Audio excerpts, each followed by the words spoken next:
Hello everyone, সবাইকে জানাচ্ছি নমস্কার। আজকে একটা নতুন ভিডিও নিয়ে আসলাম। আজকে আমাদের উদ্দেশ্য আমরা যাব হলাম ঢাকা ঢাকেশ্বরী মন্দিরে। এখানকে চড়ে চড়ে সুন্দরভাবে আসলাম। রাস্তা অনেক খুব খারাপ, পরে চলে আসলাম ফাইনালি আশুলিয়া বাজারে।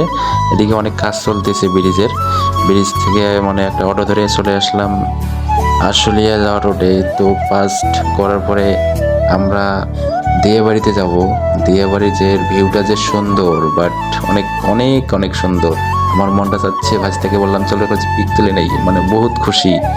আজকে আমরা ফার্স্ট টাইম, জীবনের ফার্স্ট টাইম যাচ্ছি, আর এত সুন্দর দৃশ্য দেখে তো আমার অনেক ভালো লাগলো। ভালো না লাগলে তো আর কোনো কথা নেই। পরে আমরা সামনে একটা ফুচকার প্লেট কিনে নিলাম মেট্রো লাইনের। পরে এত সুন্দর যে দৃশ্য, এটা তো ভিডিও না করে পারলাম না, ক্যামেরা বন্দি করে নিলাম। নেওয়ার পরে আমরা লেফট সিঁড়িতে চলে আসলাম উপরে। টিকিট কাটার পরে টিকিট কাটার ভিডিওটা দিতে পারলাম না, ক্যামেরা চালু করা যাবে না। তো ট্রেনের অপেক্ষা করতে করতে আমরা এখানে কিছুক্ষণ ভিডিও বানিয়ে নিই। চলো বাস থেকে যে ভিডিও বানিয়ে নিই সেটা বললাম।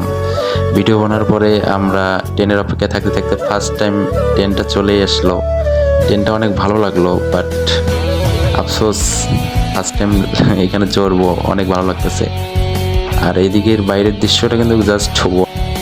তো ফাইনালি চলে যাচ্ছি আমরা ঢাকেশ্বরী মন্দিরে। তুমি একটু কিছু বলো, তোমার অনুভূতিটা কিরকম? অনেক জার্নিংয়ের পর আমরা চলে যাচ্ছি ঢাকেশ্বরী মন্দিরে।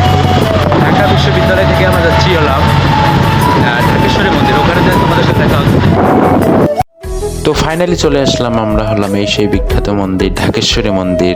তো ইউটিউব ফেসবুকে দেখা হয়েছে, বাট আমাদের যাওয়া হয়নি। লাইভের ফার্স্ট টাইম আসলাম, অনেক ভালো লাগলো।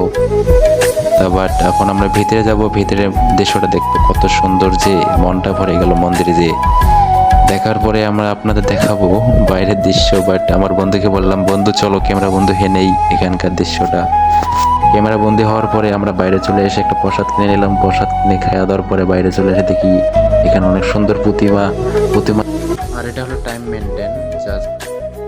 পরে রমনা কালী মন্দিরে এসে অনেক সুন্দর লাগলো, বাবা ভোলানাথের দর্শন নিলাম। এখানে এসে অনেক ভালো লাগলো, এত সুন্দর যে ভিউ, ও স্থির ভালো লাগলো অনেক।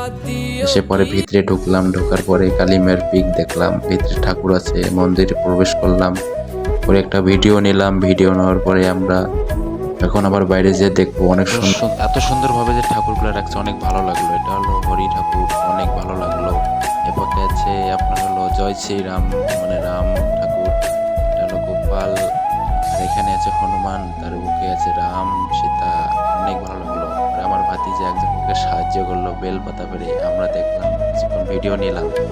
নেওয়ার পরে আমরা এখন ভিডিও নিলাম মার সাথে।